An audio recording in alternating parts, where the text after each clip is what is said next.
Yo, this is Rampantilla in the danger. Ye jali yatebana kubanga ateba muweza era nga bwe gaba mazzi tebannamuwadde eddakiika n'emu okuganywa yandibanga obaoli awo yejjusa n'ekyamugye mu Amerika okujja okulaba ku bantu be Uganda anti munnange bawakankuddeyo dde ebifaananyi by'omwami era nga bye bitambula essaawa eno ku mikutu migatta abantu bano bataddeko ebigambo eby'enjawulo mulimu abagamba nti ye kabaka mu kukola sirimingiti lwaki tamuwa ku mwami so nga ate abalala bagenze mu maaso okubanga bagamba nti bulijjo omwami amukweka kumbe bulijjo amuswaza bingi ebyogerwa ku nsonga eno era nga abamu bagenze maaso okubanga ate bageraageranya omwami we n'omwami oba n'ekifaananyi ekyali oba ekiri ku Pick Fair products omuli seti za Pick Fair omuli ebitabo bya Pick Fair omwami we mumujjukira bulungi nnyo nnyini ddala so olw'akanyama ako ke yakola bwe batyo bagenze maaso okubanga ate bategeeza Jalia bamusebudde left right center naye ng'ate wetwogera ye ne famire bali mu kujaguza oluvannyuma lw'okuba nti yaweza million followers olunaku olwaliro agetinze verified era ng'aweereddwa blue tick nga kino nno kyo kiba kyamudde nga bw'okiwulira naye nga ye mutowe amanyiddwa nga Ata agamba nti muli baakufa ab'okufa mujja kufa ye omukulu amanyiddwa nga omukunja atasera afubutudde aba NBS abagenze wuwe okumuggyako interview ng'agamba nti mu kaseera we yali abeetaagira okubannyonnyola ku nsonga za Jalia yabasaba omukisa tebagumuwa era bwe batyo ne bagenda maaso okukola bye baakola n'ayita mu mbeera yonna kaakati ate essaawa eno bamunoonya kankuwe ku mukunja ate oluvannyuma tulabe ki ekiddako.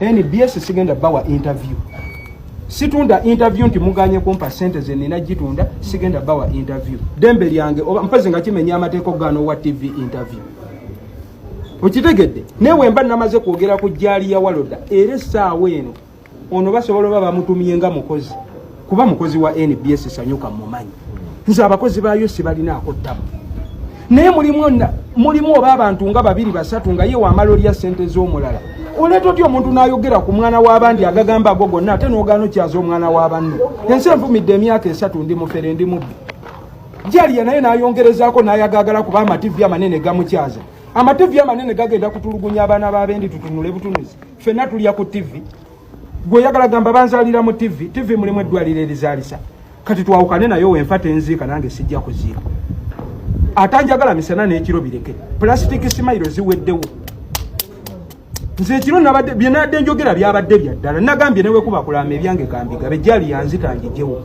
bino byonna Jalia byali okupanga mbu NBS tezze mu bulungi eddeyo nga we yamuwa platform nanyonoona kati bagatta banjijeko interview mbeko byenjogera batwale batemetememu bagatta obugambo nga ddala nze nabwogedde bagattemu obwa Jalia awo bavuyise ng'ebya ddala nze nabyogedde tolinawo obyegaanira kati okubyewala byonna kyali wange kino nkikoze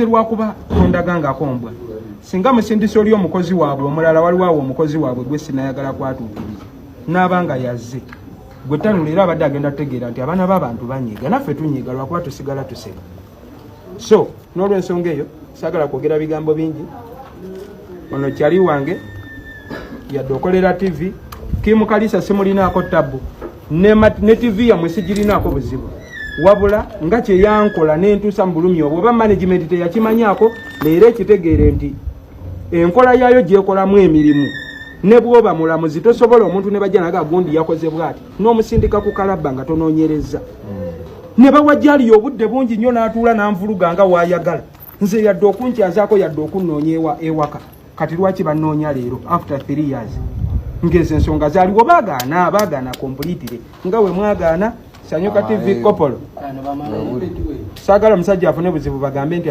tusembye mulala wa mumuwerekere mu mutwalo ogenda linyirawa ogenda linyirawa tambuleera kubuuza ogambye bino byonna mbikoze lwa ddembe kuba tuwemanyi omanyiza system bakutwale saagala wo nofunewo nsasagga bagambe kino Kopolo anti bino oli ku kitebe 5 bino birala byalaga mumutwale mumuwerekere mumekenge shuwa alinnya nsobola n'ogamba bakutwale mpaka ku NBS ayiga wa dembe n'ensonyi bagambe bazifula obusungu bakutwale mpaka ku TV otegere nti twaze mu byaddaka kati bakutwale mpaka w'olinnye.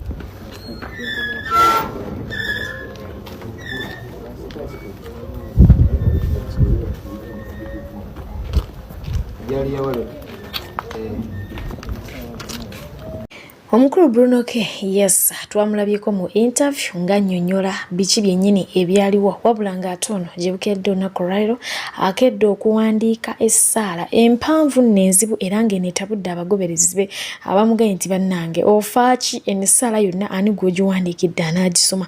Mu comment section bakulaga nti batono nnyo abagenze mu maaso okuba ng'ate bagisoma naye nga yabadde empanvu nga bw'okiwulira.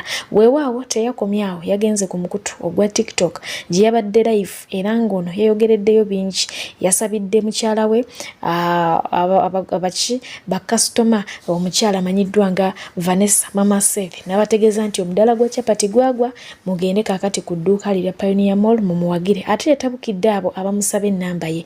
Teyakomyawo yagenze maaso okubanga ayogera ku nsonga za jjaliya eziriwo era bw'atyo n'abagamba mutye nnyo abantu abeefuula abalokole ennyo oba bannaddiini ennyo. It doesn't make sense when you fast, you pray 14 times a day, and you still act different from what you're reading. You are wasting time. I love God, I love God, I love God, I love God, and you're acting different. It doesn't make sense.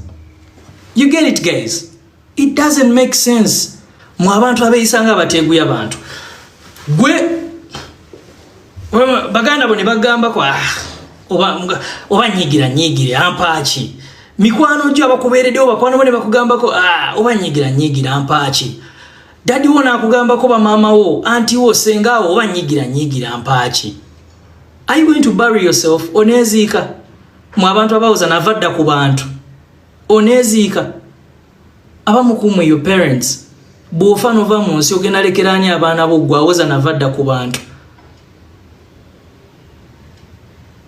mwabawoza navadda ku bantu bw'oba wava ku bantu ogenda beera n'abaani abantu bantama. Yes, it does not mean everyone is bad. People have done things to us. You women and men who have been heartbroken and you're calling men trash. You're calling women trash because Nakakande broke your heart, because Paul broke your heart.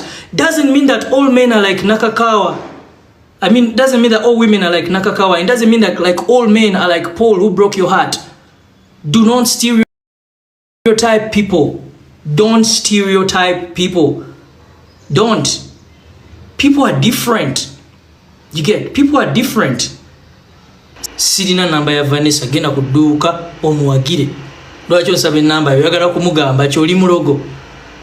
Oyagala kumuloga. Do you want to bewitch the biological mother of Holy Seth? Are you okay?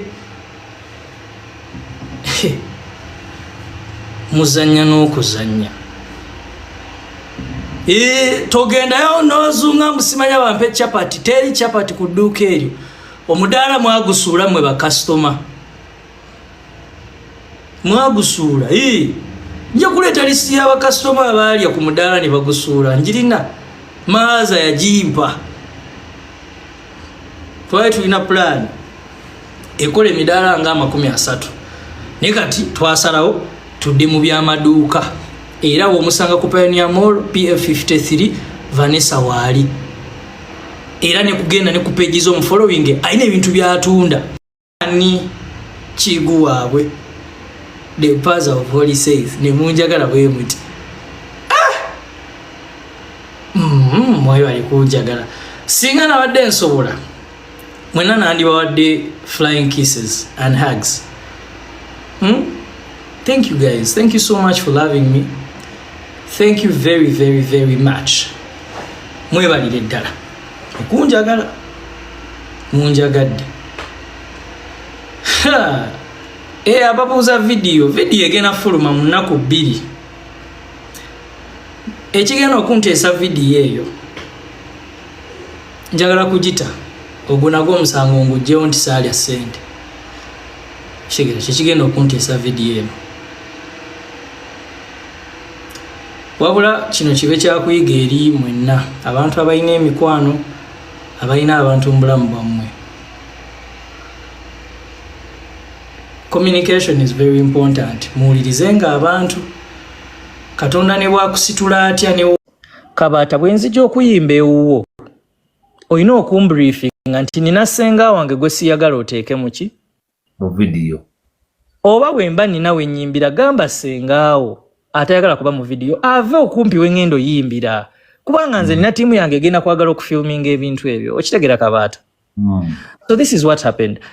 Sinze esimu nagikwasa ata yankwatira nezi video ata bwamala okunkwatira video za performance ata lwe yali handola wange yalina okumbulira nti video z'okutte obadde olina okublaringa face ya husband wa Jalia.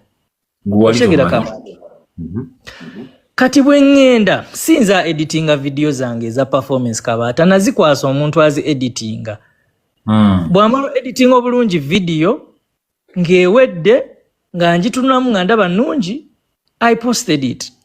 After 5 minutes ngendo nga abantu bakomentinga ekintu nengeza kukubira ata ino obuzibu obutakwata simu omukubira like olusobe simu mkwita Bruno ko kumusurprisinga teyamugamya nti eri empunu togikwata okitegeera Bruno ke mutunuza kamera nga empunu ebifana bannange omusajja yage bannange nga toyoyana kumulaba guwamulabyeko bulijjo omukazi atulako kabina kakono kaviri lugaba omusajja si princess ono bana ab'Ebungereza mama Bruno ke yagenza omukuba ekifaananyi ya rabbi nga zezi n'empunu Jalia afuta okugaba naye Bruno wakoze eki wankoze eki omusajja sina mulaga kati yekwasa yanzibye ayogera amazima tibannange jobba wa Jalia tamulaga alagako bitundu tamutulaga atulako omuviri kakono nga wateekaya kakono bati oh, my husband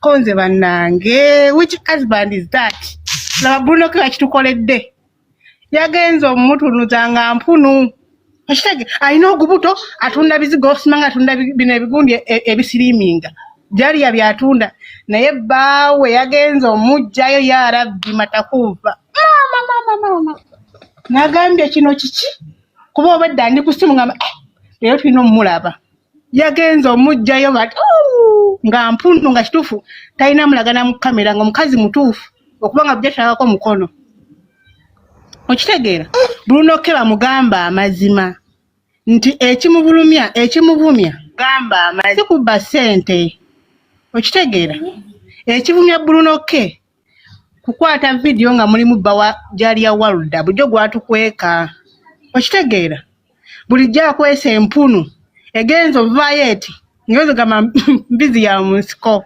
okitegeera ekitegeeza olutalo luno Bruno ke yateekamu bawoli nga toli tayagala amulage anti teyamugamba jjukira Bruno ke yeyambi yali ayimba wa kamera yatambuza tebakimanyi nti ono omusajja bulijjo bamukweka bambi Bruno ateeka ku peegi yalaga abantu banne nakubya akayimba okitegeera Jalia Walda agendera mu video ng'empunu erabise eri mufukula eti wabula Jalia ave ku mwana Jalia Walda ave ku mwana mwesonyiwe. Awo ebamu ku ba media in-laws abagenze maaso okubanga ate bayirawo Bruno ke omubiri bwe batyo ne basonjogola Jalia n'ebivumo byabwe nga bw'osobodde okubanga ate owulira naye nga ye omukyala amanyiddwa nga Muna yavuddeyo n'agenda maaso okubanga ate ategeeza ba media in-laws abaali baagala ennyo Muna ne Derek anti nga bano kamu bibiri tukolereyo ne Derek aliwa yanere kwegamba alabira ddala nga obaoliawo bamazeeko emirembe kwe kuvaayo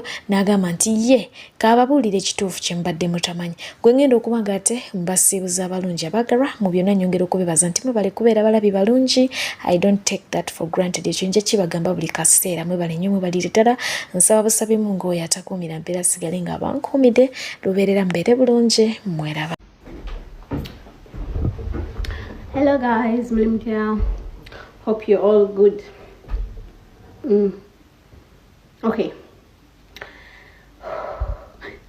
Oh, wait. Hi. I think I'm ready now to talk. Kino chintu chirawaza zake banga dini. So right now I don't know whether I'm doing the right thing, but I think you guys, you have a right to know. I should live freely. Yeah. Oh my days.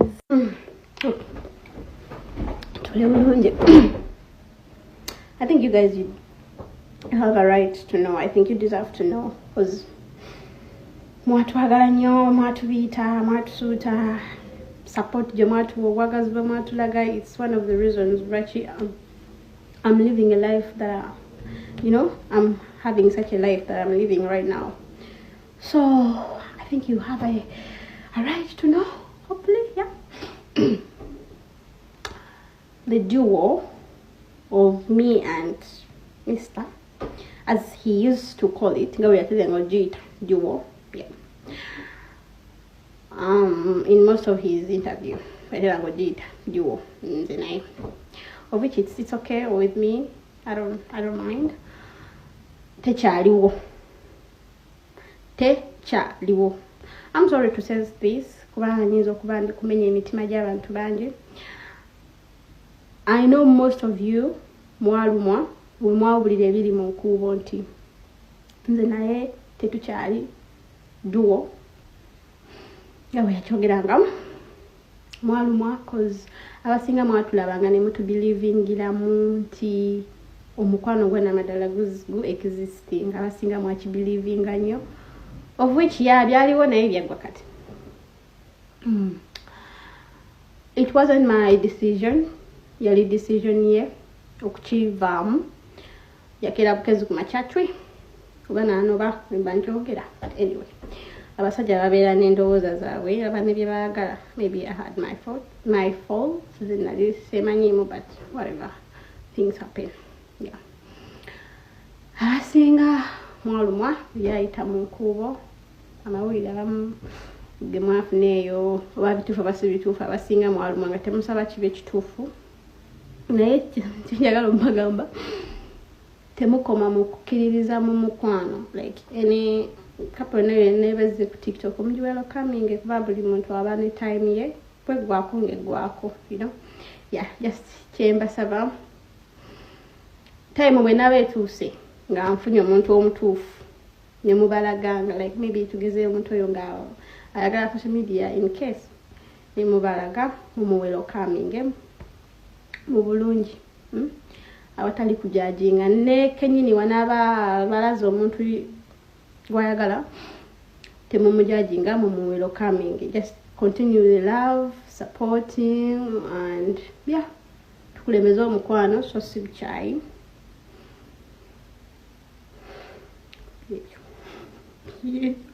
Byejo kirabika naye tenyinza kwogera nti sajjusa enkolagana gye twalina wakati wange naye sijejjusa emyaka 3 gye twamala ffenna, kubanga nagifunamu ebirungi bingi yange. Kimu ku byo okubeerawo kwange right now, like obulamu bwange bwe living right now. So sajjusa kyonna ekyaliwo zaali enteekateeka za Mukama naye nga byaggwa. Era nyongera obategeeza essaawa eno bannaye muleme kubeera eyo kulaba bu video bukadde mlowooza nti ebintu byebiri noonya. Anyway, sinoonya agambe munataze wano kunoonya mubezi nedda, sinoonya naye ndi single. Yeah, ndi single naye sinoonya. I don't know, but yeah, byagwawo. Mwebale kutwagala during that time, mwebale kutusupporting abantu bangi batwagala. I don't know lwaki duo eyo bantu bajagala nnyo, n'okutuuka okujja wano, it was because of you guys. Mwatwagala bambi, mwatubiita, mwatubeererawo, mwatulaga omukwano, mwatukkiririzaamu naye Mukama abeera n'ebigendererwa byo. Era duo eyo tekyaliwo, teriddawo,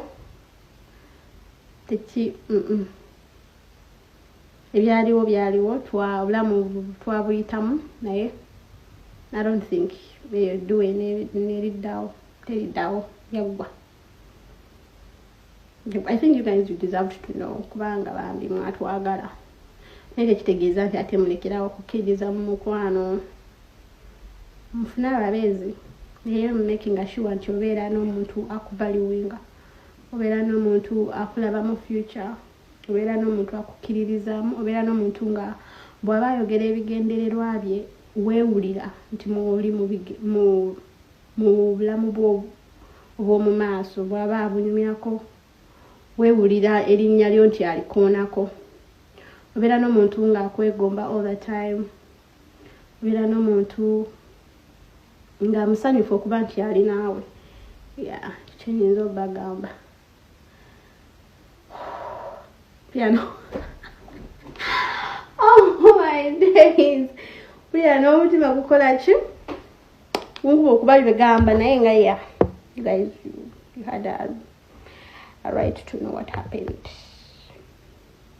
kuba video bwe bujja kusigalayo ku social media naye